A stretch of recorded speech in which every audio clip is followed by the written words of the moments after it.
Susan, can you hear us? Thank you. Does everyone have their mics? Check.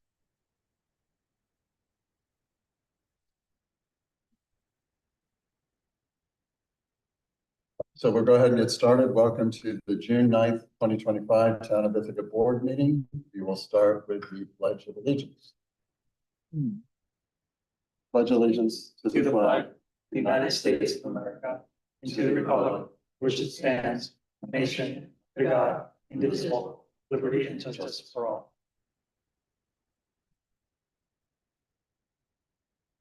I know that Eric Levine will be absent this evening. I'm assuming Margaret Johnson will be here.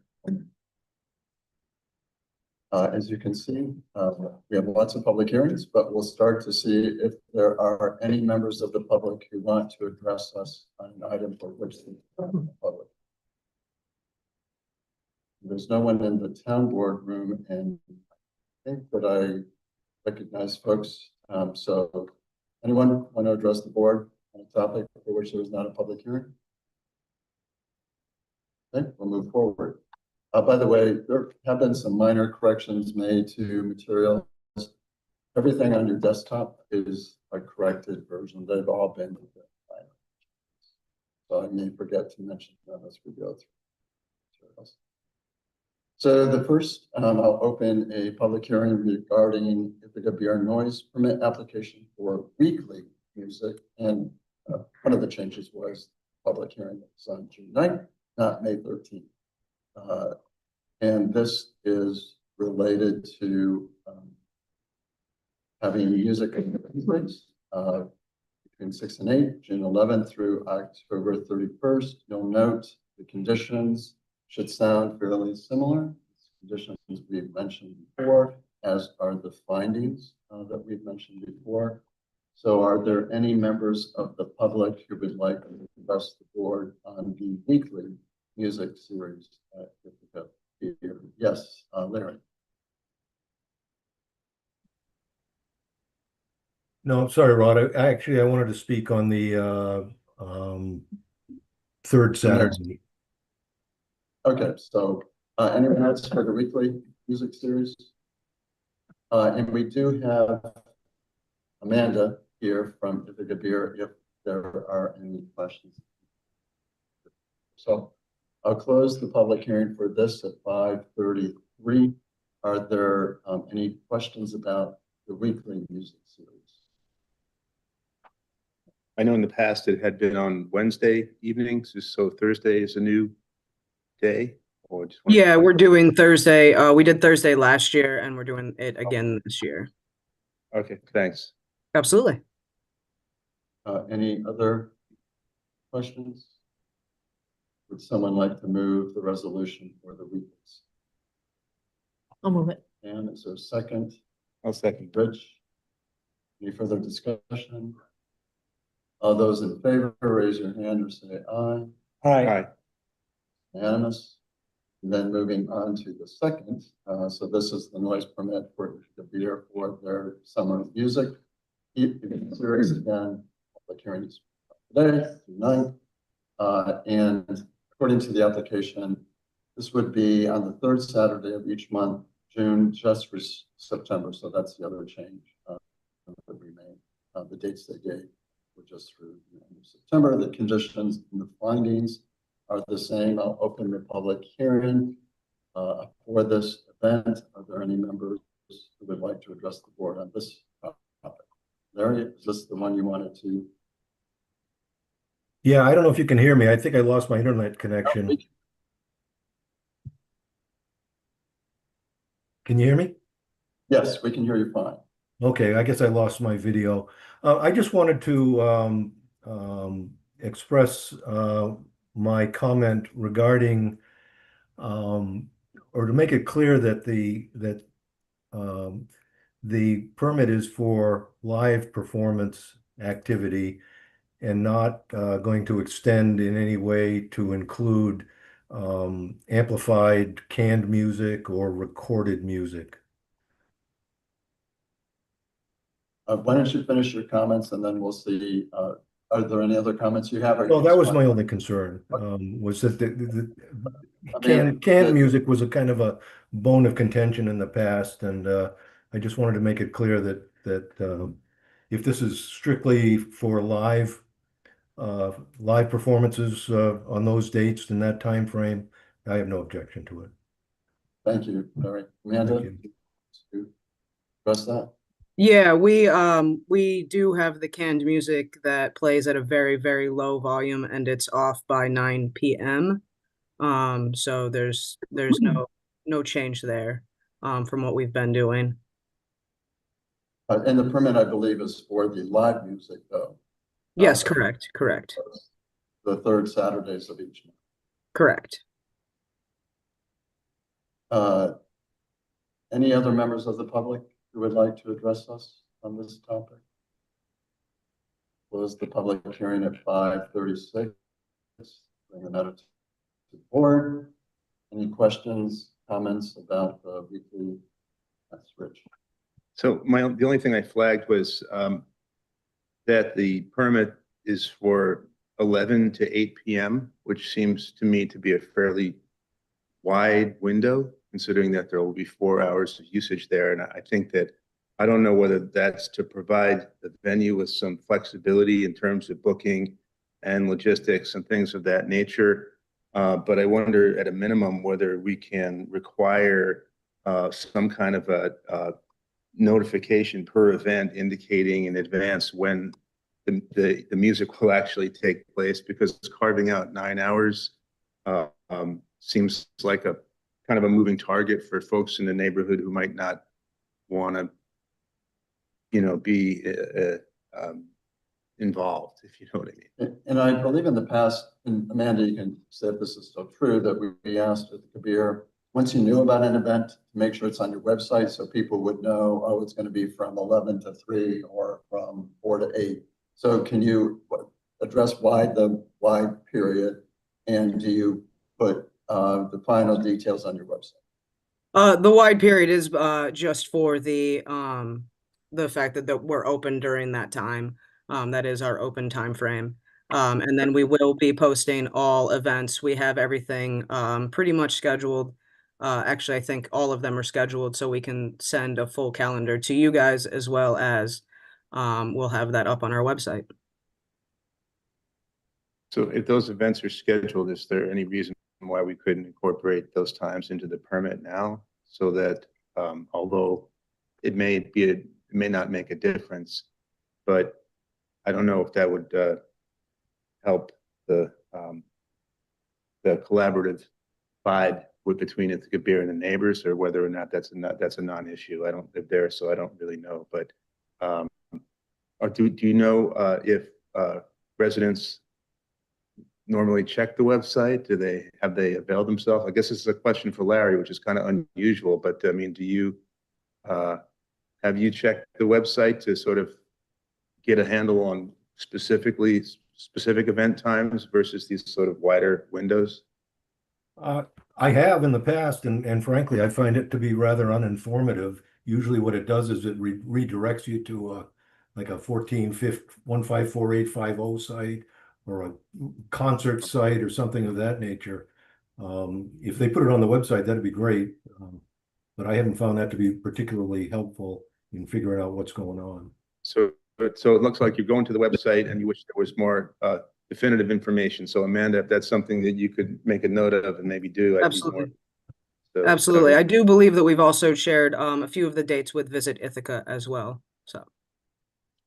Okay. But putting them on your website, I think, will be critical. Yeah, absolutely. 100% will do. So Rich, if they, I don't want to hold up this. That's all I had. No, I'm not going to hold it up. I just think that more information, specific information that can go out to the neighbors, Absolutely. this will be in general. So We want to be as communicative as possible with everybody. So absolutely. Any other comments? I do, on the form of the resolution, it also says the public hearing was held on May 13th. Yeah. Oh, okay, because this was what was on my desk. And then also under condition 2, it just, the sentence just drops off. Applicant will adjust volume with minimum necessary for the size attending guests and with the following. The following findings, I believe it's continued under the next, Right. I think it's supposed to continue to findings. With, So maybe.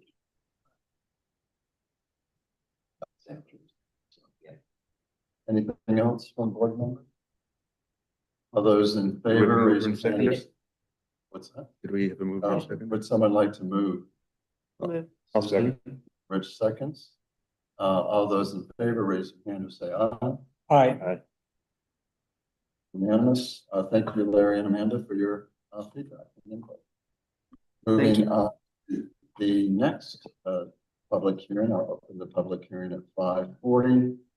So you've been hearing us talk about unit choice aggregation, just like forever. And we do have Paul Fenn from Local Power here this evening. So there's actually two public hearings. And this is in part, so you've heard both about community choice aggregation and the distributed energy resource initiative.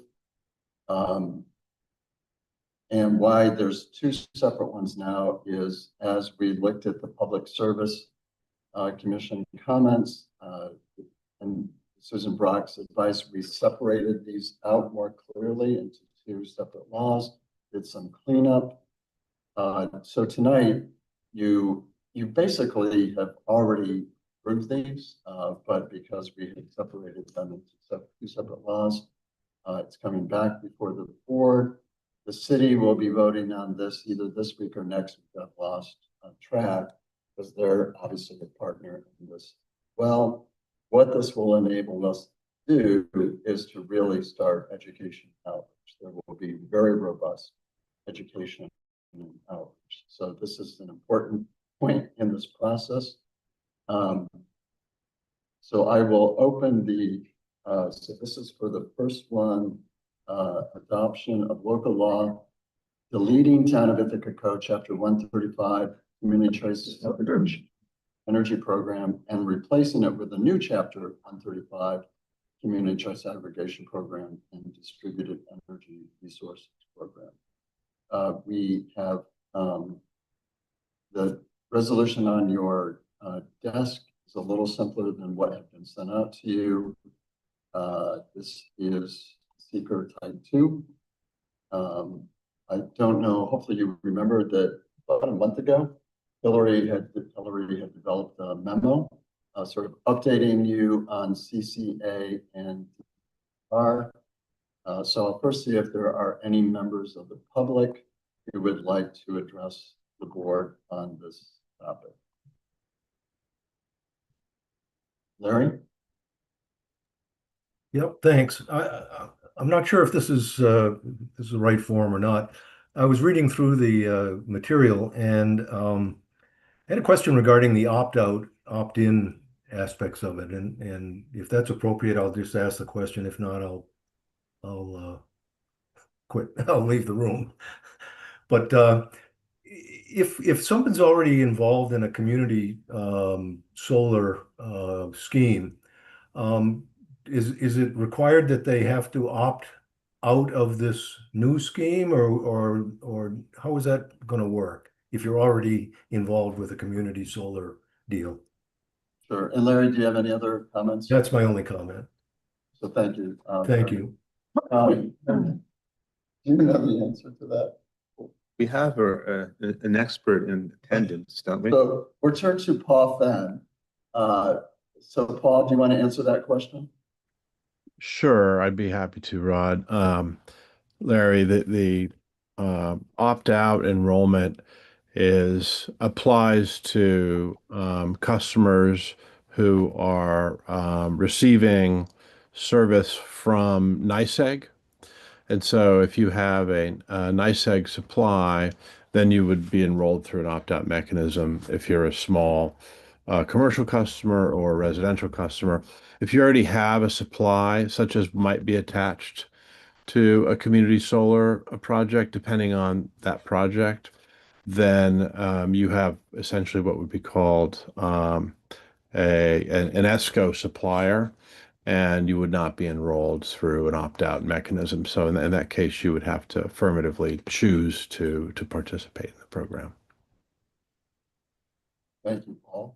Mhm. As I said, there will be robust education and outreach as we move forward, because we're already anticipating a number of questions that residents. Well, any other questions from the public?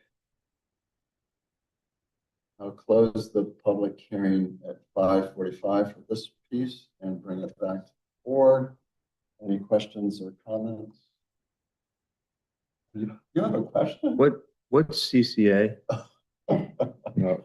I don't know if I also said TGen. So we have renamed community choice aggregation as Tompkins Green Energy Network. It's funny because, funny, is that the right word? We had developed a video, I don't know, a year and a half ago, to start using when we got to this point, to update. So hopefully we'll be able to start using that video fairly soon. Any other questions or comments? All those ready to? Could we move in second? Move? Who would like to move this? I'll move it. And I'm going to second it. All those in favor, raise your hand and say aye. Aye. Aye. And then moving on to the next public hearing. So this is local law amending chapter 135, community choice aggregation energy program and distributed energy resources program, by adding Article 2, distributed energy resources. So again, it's we did look at the DER program a couple of years ago. So this is because we have separated them into two laws, clarified.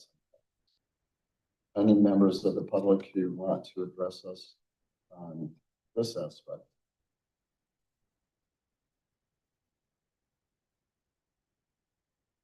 I'll close the public hearing at 5:47. Are there any questions from the board members about this local law? Susan, is there anything you want to say? You've worked extensively with Paul on this. Anything you want to say? Okay. Would someone like to move? Susie, is there a second? Pam got it. Pam's got it. All those in favor, raise your hand and say aye. Aye. Unanimous. Moving on to the next public hearing. This is, so there's two components. There's both the seeker and then the adoption of a local law. Deleting the town of Ithaca Code Chapter 157, flood damage prevention, and replacing it with a new Chapter 157, flood prevention. I'll open the public hearing at 5:48. Are there any members of the public who would like to address the board on this topic?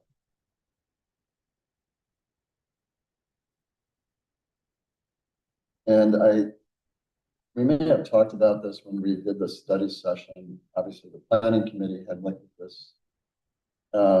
We were somewhat restricted. There wasn't a lot of room to make much modifications to what we were sent by these. No, and Marty can speak to this as well, of course, as floodplain administrator. But, oh, am I not speaking? Oh, yes, they sent essentially a model local law for which we had some optional language, that was reviewed with the planning committee. But this essentially reflects, what was provided from DEC. Anything you want to add, Marty? No.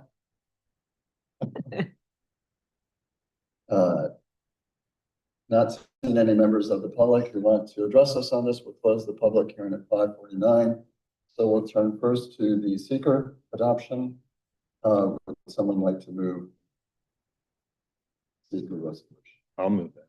Rich, so second. Susie seconds it.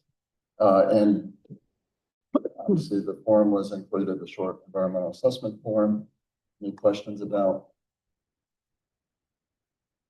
We're ready to vote. All those in favor for the seeker, raise your hand or say aye. Aye. Unanimous. And then moving to the resolution itself. And I think we're just under the wire, right? When were we supposed to have approved this by? That's June 18th, the new flood insurance rate maps become effective. And I believe that we have now made the maps available on our website. Not sure. Yeah. Right. We probably just made links to what other county. Oh, good. Okay, yes. So would someone like to move the adoption of this new local law? moved. Pam, is there a second? Second. Rich seconds. Questions, comments? All those in favor, raise your hand and say aye. Aye. Unanimous. I think that's it for public hearings. Okay, moving on to an added item. So this is authorization for the town supervisor to sign a contract amendment with Bell and Spina Architects Planners for additional bidding services associated with the town hall second floor mezzanine and court office renovation weatherization project. The bids had, we received bids on April 7th. There was only one. So we are rebidding, but Bell and Spina, we worked with them to come up with a new fixed fee, an additional fixed fee of $11,000 added on to the original $135,411. And Rob, do you want to say something? Yes, I am an employee of Tatum Engineering who is a subcontractor to Bell and Spina on this project. However, Tatum will not be involved in any way in this additional work. I won't benefit in any way. So I don't have any conflict. So Dave, is there anything else you want to say other than we're hoping for a new success, that lots of people will bid as we send this out again? Yeah, it's unfortunate we have to spend more money to bid this again, but the bids we received were more than double what we had budgeted and we're anticipating. So this will be money well spent. We get a project that's affordable. Yeah, we think some of it was the timing, right? That many of these firms are also bidding on maybe school projects. School projects, we're opening the window up through the winter as well. So you'll get contractors that may want some winter work that you don't typically see. So would someone like to move this resolution? I'll move it. Is there a second? Second. Susie, any questions, comments? I just have a question, hoping maybe somebody can clarify. In the first whereas, there's a dollar figure, 46,000. And then somewhere down the road, it's also referenced as a fixed fee. And now at the end of the resolution, there's a fixed fee of 146,000. So if something happened that did these reference two different things, or has something happened to the budget along the way that bumped us up? I think there's one missing. There are two different items. The 46,000 is what we authorized in the last resolution for bidding and construction services, which increased to 135. And then adding the new $11,000 to the 135 gets us to 146. You have the resolution that came out today. I'll take another. Yeah, I do have that resolution. Yeah, I have. That's what I'm looking at. So I'm just, I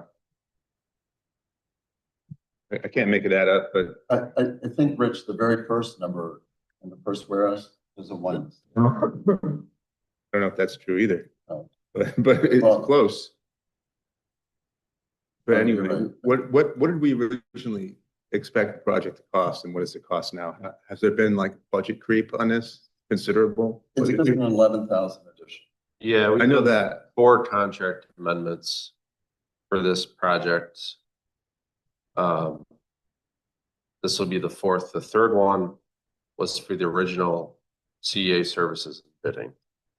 So original scope, and we did a little scope modification for cost estimates and Wick's law. And then we did amendment 3, which was the 46,000 that's referenced in the first paragraph. And then that brought the total cost at the, to the 135,411. Okay, so the, A little out of context, I yeah, guess. it's out of context. Yes. Because the resolution starts with the third. We're starting at 135,411, Right. adding 11. Okay, well, I appreciate the clarification. Any other questions? Ready to vote? All those in favor, say aye or raise your hands. Aye. Unanimous.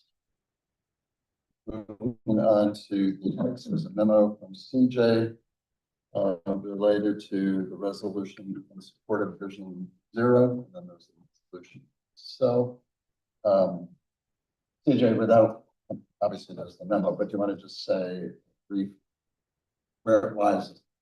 Yeah, absolutely. So back in, say it had to be 2022, I know that Sue Ritter, Director of Planning then, had joined with the other municipalities. So that's most of the municipalities in Tompkins County, as well as Tompkins County Highway Department itself, and in cooperation with DOT, joined into what was then a new federal program called Safe Streets and Roads for All.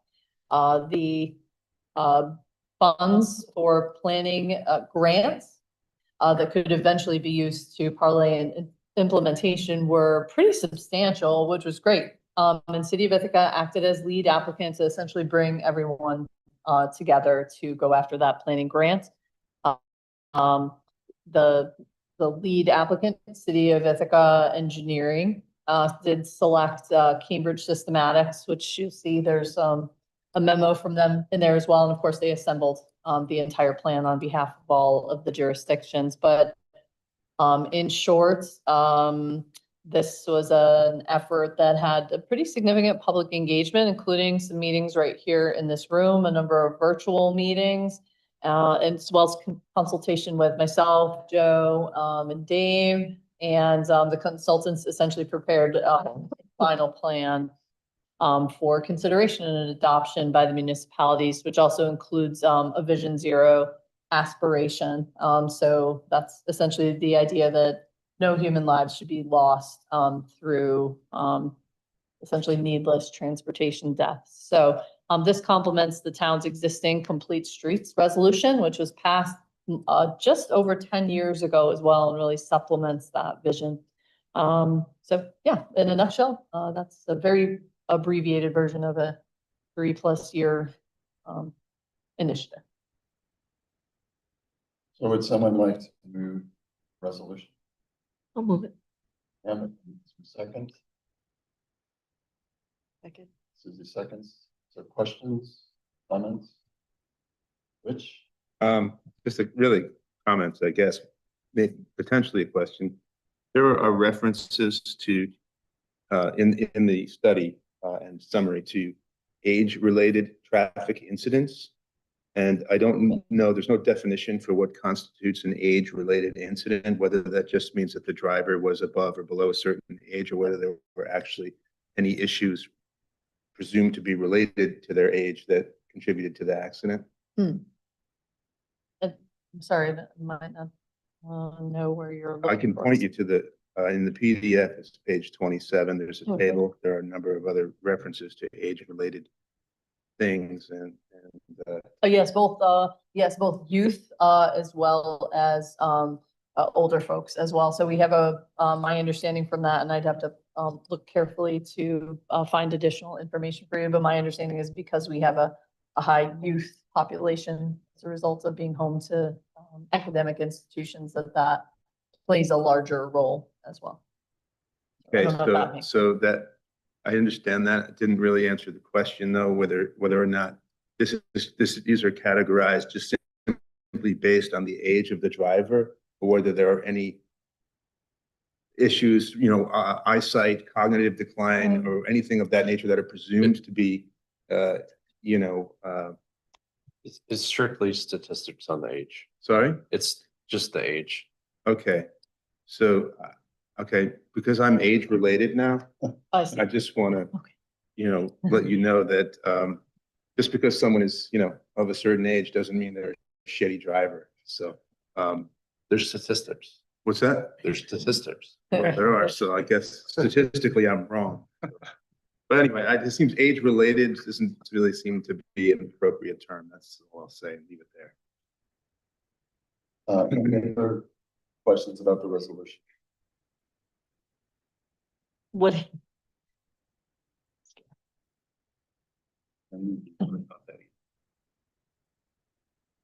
So we're ready to vote. All those in favor, raise your hand and say aye. Aye.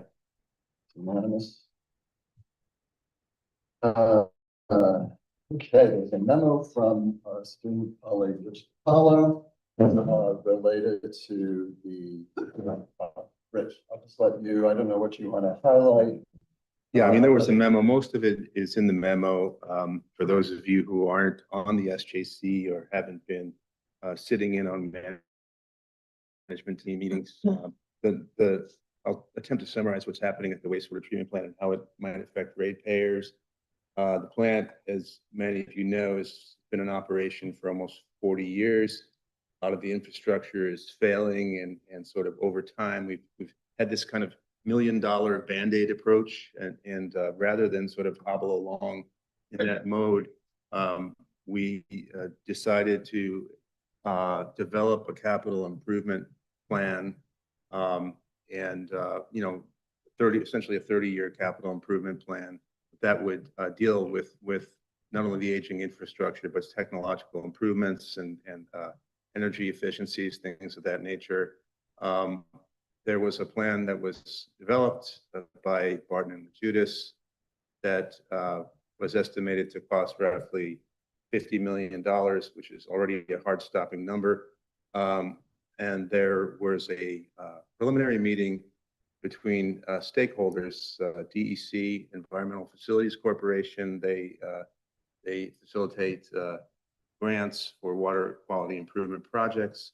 So there was a meeting back in March, and as a result of an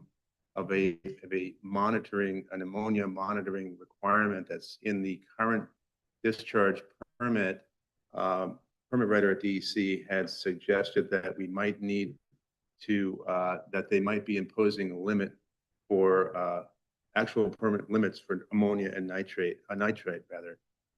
And the problem there is that our plant is not big enough. We don't have enough storage tanks to allow these biological processes to occur over a significant enough period of time, so that the discharge into the lake is less nitrified than the DEC would like it to be.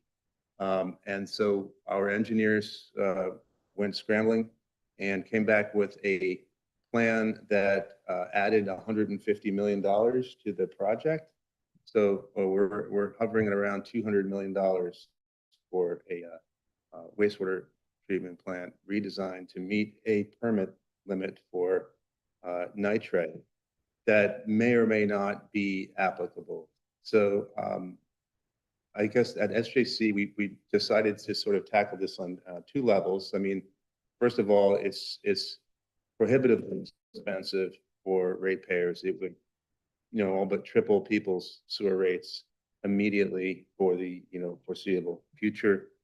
It would, I think, just have the effect of disincentivizing regional use of the wastewater treatment plant and sort of make it more economical in some cases for people to continue to develop septic systems and sprawl development that goes with that. Nobody really wants to see that. There's also a question as to whether or not the discharge is actually having a negative impact on the lake and particularly on aquatic life. So we went digging for a study, and down in our archives found an ammonia toxicity report that had been done for this facility after it came online in the late 80s. And the conclusion of the scientist who did that study was that there are no toxic effects from the discharge. Our discharge parameters have not changed appreciably since that time. We were discharging a little bit more, but the general presumptions are the same. So we are forwarding that report. Our engineers have it. They're going to take a look at it. We're going to disseminate that to DEC. There's also a question as to whether or not a water quality-based permit limitation can be imposed without a watershed-wide study, which is similar to the study that took 20 years to complete and unpublished for phosphorus. So there is a limitation, there's a watershed, or is assumed to be a certain amount of phosphorus that can enter the entire lake and still have the lake meet water quality standards.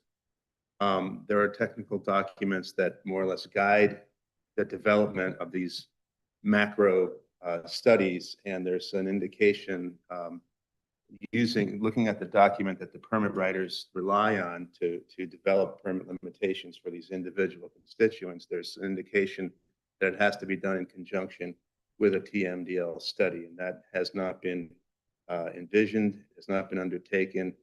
And nitrogen, nitrate, which is the sort of end of the ammonia nitrate chain, there was specifically dismissed as a cause of concern in our lake in the very study that took them 20 years to publish. So there's a lot of conflicting information. And I think what I'd like to do is there's a technical approach, and there's also a political approach. I think we've approached the municipalities, the other 5 municipalities that are signatories to the intermunicipal wastewater agreement, where we're asking them to sign on to more or less a coalition type letter or resolution, basically encouraging DEC to solve the problems. For $150 million, you can solve a lot of the problem that you identified over a period of 20 years without forcing ratepayers to pony up for a problem that you yourself dismissed as recently as last year. So we have it's up in the air at this point as to which way it's going to go. We have reason to believe that we might be able to retain conventional treatment, which would be significantly less expensive than this sort of membrane technology that we would have to impose to meet the stringent limit for nitrate that is currently in consideration. So that's the bottom line there. We're trying to avoid a huge expense and hopefully encourage the state to allocate some of that money toward mitigating some of the problems that were identified in the TMDL for phosphorus. So we just wanted to bring this to the board's attention. I want to thank Rich for really digging into this deeply. And other members of SJC are following closely as well. One thing that has opened up, not because of this, but obviously we also have discussions about the Village of Cuba Heights sewer plant. There now seems to be interest, probably potentially seeding the discussion that who knows where it would go, but taking a more regional approach to how we deal with sewer. Because the Village of Cuba Heights has issues as well. So there is an openness to that, but that's way down the road before anything would come to fruition. So. Yeah, and also since Joe and Dave have been in on these discussions too, I mean, certainly invite you to add anything to this update.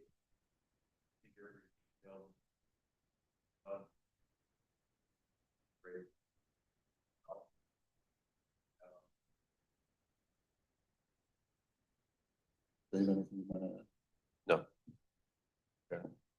No. I thought Rich really did a good presentation and a lot of research and a lot of work on this. And I support this conclusion. I've studied it carefully myself.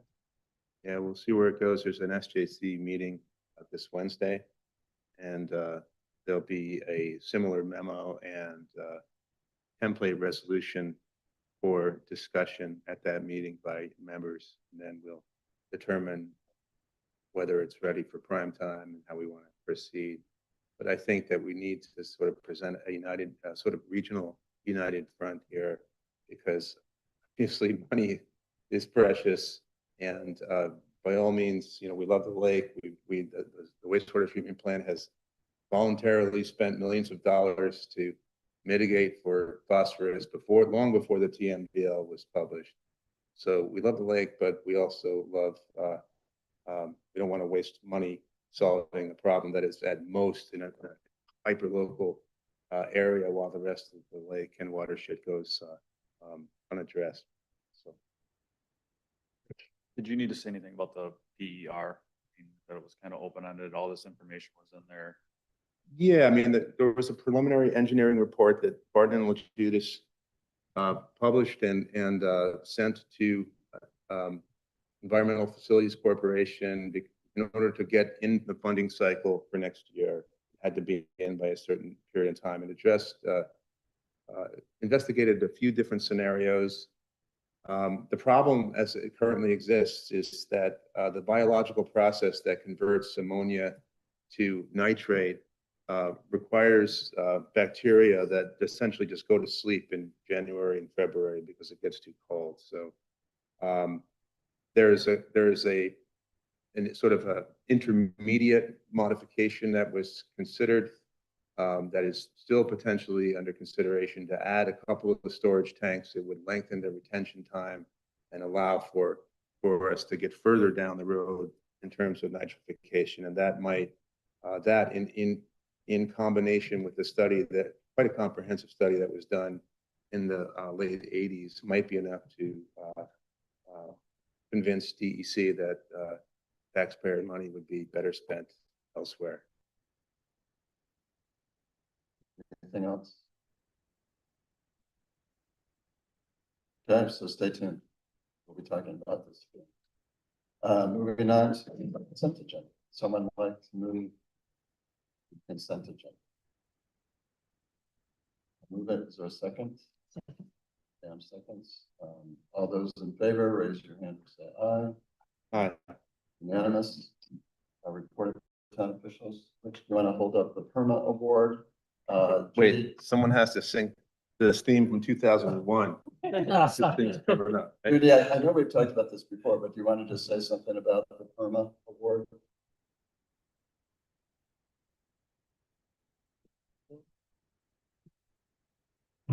Which maybe you can at least read what it says. I can read what it says. PERMA Chair Award presented to the town of Ithaca for continuous commitment to safety and a positive impact in the workplace, May 2025. Oh, great. Public, for the public, there you go. This is how beautiful it is. You can't see it because it's kind of, transparent. That's a very nice. So, there's information that's gone out, public meetings for the new Tompkins County Center of Government project right across the street from us. So there will be one, I believe, at the county legislative building. We're trying to do these around the county, so many are rural towns. If you're interested, there's an opportunity to, I think the one that they're doing county legislative, you can also just zoom in. Okay. Okay. Fisher Award tree planting, you received information about that from Mike. Is it this week? Yes, it is Wednesday evening. So I hope some of you will be able to come to that. Many of you have already responded about the new East Hill Fire Station ribbon cutting. So that's great. With a number of you to attend that. What other reports do folks have or updates?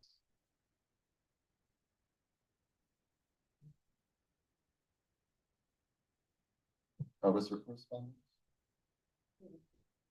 Okay, I don't remember what was in it. Okay. Anything else? If not, I'm going to vote to go into executive session to discuss litigation related to the field hockey project and to seek advice of counsel on a billing. Someone like to second? All those in favor, your hand will say aye. So give us a minute to get off. Guys, oh, Margaret's with us now. Or is that? No. Okay. No. Well, who's?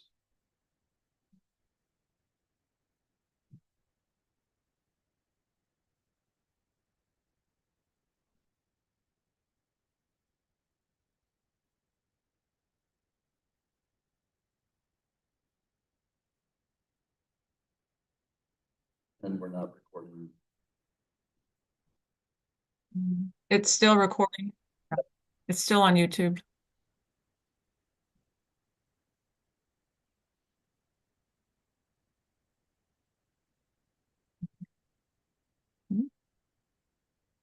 It's still on YouTube, yeah.